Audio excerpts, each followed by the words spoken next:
1.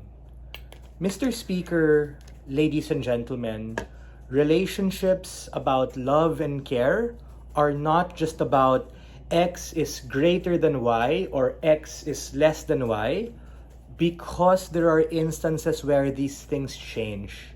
Yes, one partner might be the smarter, stronger, richer individual, but in the marriage vows, it also talks about like loving them for richer or for poorer, for better or not, for sick or healthy. And the nuance to the leash is that it sends the message that this one partner in all instances should be the strong one, should be the provider. But as I mentioned in my pre-oration, these things can change and relationships are dynamic. We challenge the lens of what it means to be owning the leash and the other partner being on the leash precisely because of the dominant or dom and submissive or sub dynamic that it creates.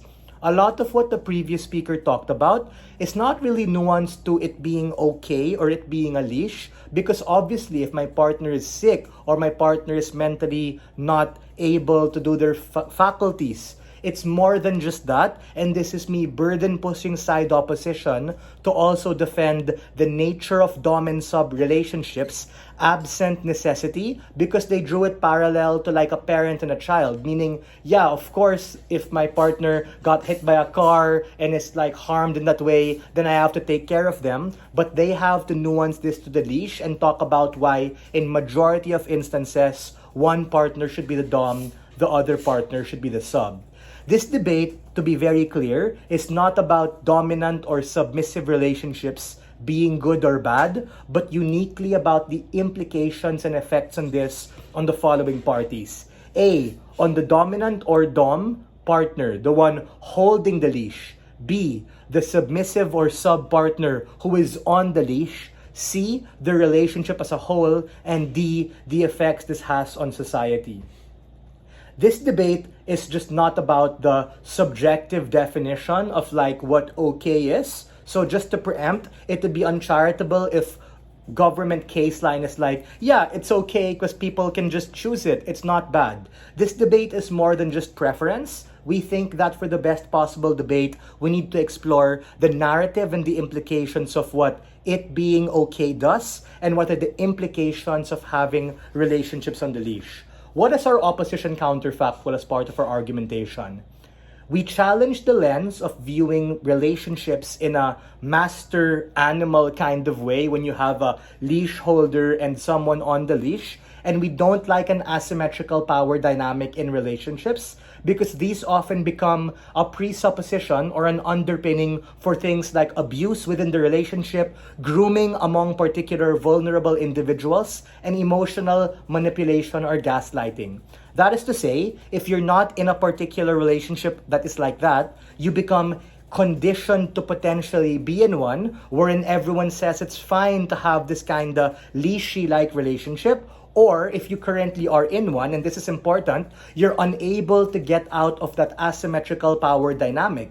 Because what the previous speaker said is true. What if you're taking care of the one who's sick, but you eventually do become sick, but they don't have the emotional maturity or capacity to be able to take care of you because they have been conditioned to be taken care of for far too long? We don't want to deal with that. What does it mean then when we say it's not okay or counterfactual? 3 things. A, we don't want to validate this particular thing. B, we don't want to proliferate it as a norm. And C, we don't want it to be partner A is greater than partner B or partner A is less than partner B. We want relationships that are 100-100. Why is that the case? It's precisely the case because in a relationship, given what the previous speaker mentioned, it's not always 50-50. Heck, sometimes it's 80-20, sometimes it's 90-10, or even instances where it's 100-0. But the problem with the previous speaker's case is that it assumes it's going to be one party who is going to be dominant and the one holding the leash, and the other party who is the receiver, the one on the leash. But for instances like being able to get sick and coming into terms with economic and financial realities, these things particularly change. We believe that a relationship, in order for it to work, has to be two particular people being able to make it work, and we challenge the lens of one being the dominant master provider or the other one being the subservient, submissive receiver. It needs two to make it work, as they say, to tango. What are the impacts here? A, this particularly wrecks the current dominant partner or a potentially dominant partner if you're not yet in a relationship. How so? If you are in one, it puts so much pressure on you to have to take care of your partner. Again, this is me co-opting Gov case and saying that, of course, if you're sick, that's normal. But when you recover, we challenge the lens of that subservience because it becomes very difficult for that dominant partner, because there are instances where you also get sick, and this is exactly what we want to challenge. How does this look like in society? In instances in conservative countries where it's the dude that has to pay for everything, or it's the dude that has to provide. Ladies and gentlemen, it's the 21st century. It ought to be 100-100. How does it harm you if you're not yet in one?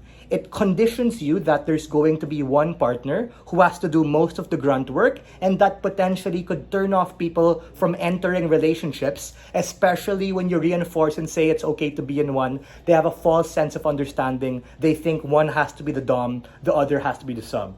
B, how does this wreck the potentially submissive partner or a potentially submissive partner? If you're already in one, it becomes so difficult to get out of that because of the reinforced narrative of it being okay and you potentially being subservient to your particular partner. Or, if you're not yet in one, it conditions you to be able to be that. What does this do? This bifurcates the way in which people see relationships, wherein it becomes a binary. One partner is the dominant master guy, the other is the submissive one, and this throws a wrench in the relationship that ultimately wrecks it and makes it very difficult to interact with your partner, primarily because of this utilitarian metric wherein one has to do more and they're burdened with more, the other one is completely fine to receive and get more. Ladies and gentlemen, if you want relationships to truly work, you want people to truly love and be happy, it has to be 100-100. It's time to break free from the leash and get out of it. We are very proud to stand inside opposition.